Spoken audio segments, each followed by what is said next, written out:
Hello, it's Lindsay. Welcome to BB on Blast. It's been an interesting few days in the celebrity Big Brother house.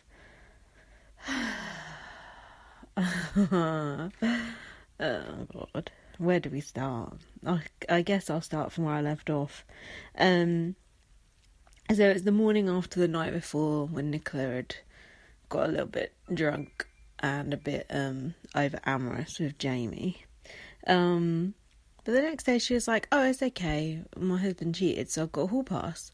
Um, you may remember that Marco P.R. White cited the hall pass during his time in the house. That didn't work out so well for him. I last saw him sleeping on a park bench next to an empty bottle of vodka. But I think most of those stories about him are like those fake paparazzi pictures, so I think it's probably fine.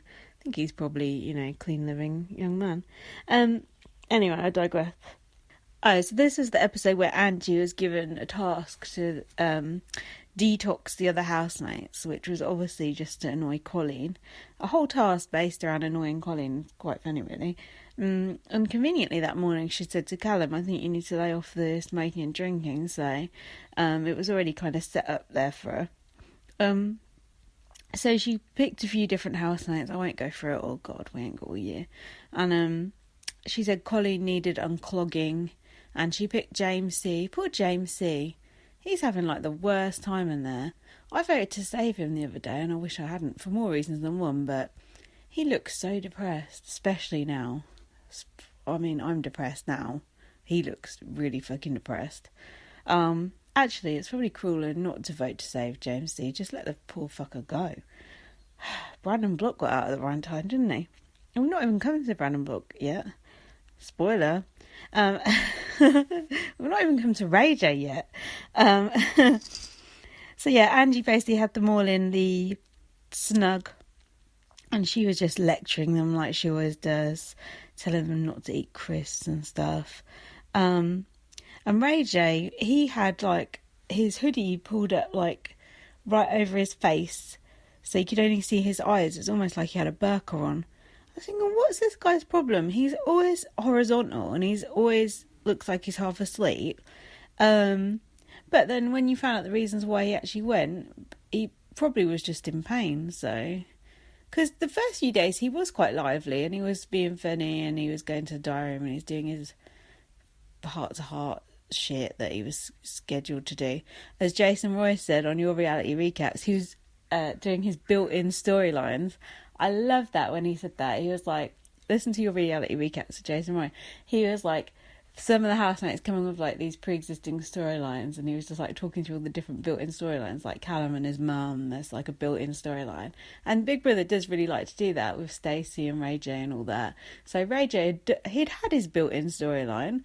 Maybe he didn't know how to make a new storyline for himself, but I don't know. He just, was that all he had to give? For £800,000 or whatever he got, he can't really. I heard that they actually give that money to him. They can't have actually given him that money. It's absolutely ridiculous. Yes, he wasn't worth £800 really. I mean, that shirt must have cost him 50 quid. I'd give him, a grand and call it quits. Now, Nicola wasn't even selected to go on the detox, but she was still getting angry about it. She said water is not for drinking, it's for washing. Tell that to WaterAid. I think they've got a whole charity based around water being drunk. I think that's just because Nicola mainly drinks Prosecco, but water's not for drinking, it's for washing. That's a funny sort of attitude to life, isn't it? I would have thought water was, that its main purpose was for drinking. Washing, who wants to do the washing? No one. Brandon said that he's got he loves getting a kebab after a gig. I would have thought he was too high to get a kebab after a gig, but apparently not. And Angie had a go at Ray J for eating too much toast, and Ray J said, "I don't know how to cook lettuce." You do, just don't cook it.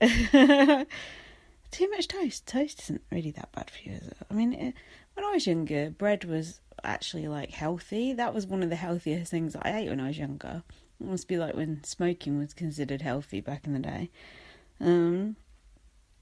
Yeah, this tile's quite boring. It's just setting Angie up to go, really, which suits me and Callum. Couldn't wipe that fucking smile off of his face. And then Callum was going to Angie again. Oh, you got to watch how you speak to people, blah, blah, blah. You're causing too much animosity and everything. And what she went mad at, like, Ray J in the back garden going, you're slime to him and all that. Like, what? What did he actually do? Didn't do anything. The only thing he did was say peace, happiness and smoking when they were meditating. And then Callum came out and apologised to Ray J on his mum's behalf. Oh, God. Austin. So this is when Austin started going like a bit doolally. So he goes to Stacey, not to be a bitch, but I don't like you, just out of nowhere. Not to be a bitch, but I don't like you. And they had I can't really tell their rows apart because they had so many different rows, but this was one of them. And then James Jordan decides to pop his wooden spoon in. And he said to Austin, you're a boring cunt throughout the day, then you have a drink and become an even bigger cunt. Well, it's true, but James Jordan's a cunt 24/7 anyway, so whatever. And Stacey's going, oh, I laugh too loud and I love too hard. Oh, please. And then Big Brother thought this was a good time to give them all a game to play at 11:23 in the evening. And it was shit like they had to read out tweets and stuff like that. And then they played quotes in that people had said, and Colleen said about Spencer taking the batteries out of Heidi's back. That was quite good. This was the same night that Austin went mad in the diary room, doing a bear, as we call it, shouting into the microphone. The thing that I was most annoyed about was he ruined the visual effect of the diary room. So now you can see like where the wall begins and the chair ends. It's like, oh, I quite like the magic of not knowing which bit was which, and he ruined it. And I was just hoping that a bouncer was going to come in and tell him to sit his ass down like they did with Bear. Why is Austin going so crazy? He's like, this is a nasty, evil place, and my sanity is being compromised in this house. And then James Jordan was going to him when he came out of the diary room. There's the door. There's the fire exit. Let me open it for you. James Jordan's such a prat. Oh, why does everyone like James Jordan now? It's the worst. Even I'm starting to... No. Don't publicly admit that. He does make me laugh sometimes. Oh, I don't want to like James Jordan. Oh, God. That's how hard up I am that I have to start liking James Jordan now. Ugh. Not good. And then James Jordan's trying to get Austin to punch him in the face so that Austin lost his money. Nice. And that was the same evening that Nicola and Austin were in bed, like, giggling, and that was when he called James Jordan, like, cock cheese or something, and it was really pathetic. And also, everyone's trying to get some sleep. Like, stop being so childish and immature. It's really annoying. Oh yeah, Austin said, my mum told me Billy Elliot was a badass. And then James is going to him, oh, you'll have another boyfriend next year. That's a bit mean. Austin was with his husband for like 9 years or whatever, so it's not like he's a slut, obviously. Oh yeah, and the best bit about that was while they were arguing, they shot the camera to Spencer. He was like sitting there like smiling with glee in bed at other people arguing.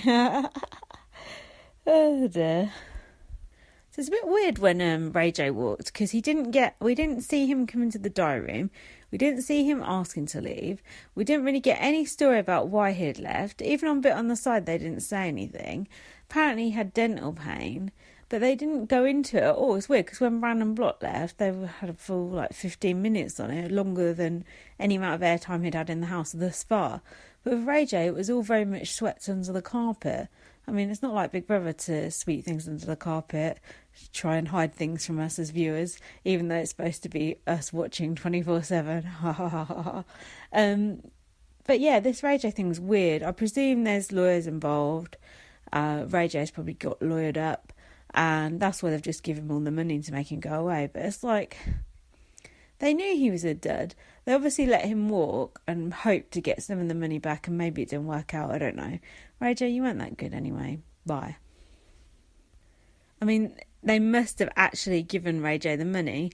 That's why they could only afford this fucking trilogy of female housemates that they put in recently that must have cost about 35p between them. More of which later. So the next thing was this stupid Land of Nod task where they all had to wear like wee willy winky outfits, and Nicola and James were in charge, had to tell the others what to do. 2 people had to man the sands of time at all times. What else? Oh, they had to jump up and down on clouds. Boring. It's like the shopping task. Boring. Though I think there was, but the real task is element, but I couldn't really work out what that was. But I think just the real task was just to bug the crap out of me. Yeah, some of those nighties were a bit revealing, weren't they? Thought I could see up some people's nightshirts at some point, and it wasn't the ladies. And they had to carry a teddy bear with them at all times. Boring. And all the girls weren't allowed to wear makeup. Sexist. This was the same day that Brandon Block walked, so I don't know if he was just annoyed about having to wear a nightie all day, or just saw Ray J go and wanted to like join the party. No one really knows why he went either. He was just like, oh, I'm not feeling myself. I'm like, well, thanks very much. Thanks for the entertainment. Lymph nodes. Going on a trampoline helps your lymph nodes. Oh, Angie, no one cares. Callum has to go up and tell Angie no one cares. Does she not get it by now? No one cares.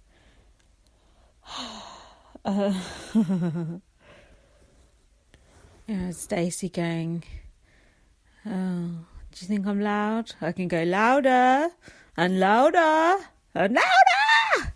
Don't think she did it quite like that, but it's not very along those lines, so I don't really care about that. But I knew that it was going to get overplayed on bots and everything, whatever. I don't care about Stacey, to be honest. She doesn't really interest me. Although I did feel like quite pleased for her that she got one up on Austin when he walked out. Even though I've hated that result, I thought she was probably like feeling quite good about it, and I don't blame her after the way he treated her, so fair enough. Jedward called James Jordan and Austin the 2 biggest nobodies in the house, which was quite funny, which later got played back to the house. Obviously, the only mean thing Jedward's ever said, turned back on them. James Jordan and Nicola were invited to order any food they like. Cordon Bleu, the finest restaurants in London. Can you guess what they went for? Yep, Mackie D's. The fucking excitement over that Mackie D's was ridiculous. The people who couldn't eat it. Sniffing a chicken nugget. Are you that desperate? Chicken nuggets ain't that good. They're not even that good when you eat them, let alone sniff them.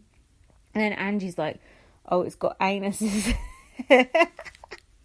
I'm surprised Big Brother's allowed to put that out with, because there's a McDonald's advert on at the moment that says, oh, it hasn't got any beaks or feet in it, and then they just go, oh yeah, it's got like veins and whatever shit in it, like old toenails off the floor.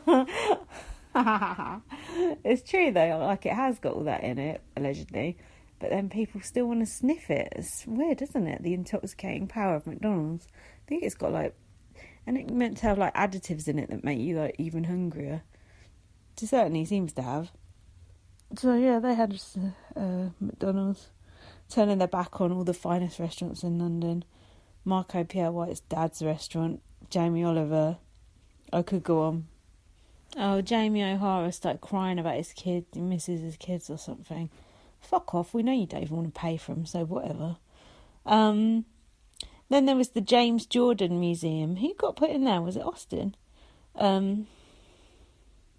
Angie's like, oh, you look so much skinnier there. It's like, God, give it a rest. And there was a poll about who was like the biggest dreamboat, and I don't know. I'm losing the will to live already, and Geordie Shore's not even come in the house yet. And they had that slumber party where some had to stay up, and then some were arguing. Angie was arguing with Stacey. Blah, blah, blah, blah, blah, blah, blah, blah, blah, blah. Yeah, that's the end of that day. It's been kind of quiet, really, hasn't it? Considering it's allegedly an all-star series. I think they should have just gone for like all stars, not this half and half, because I don't know if this half and half is really working.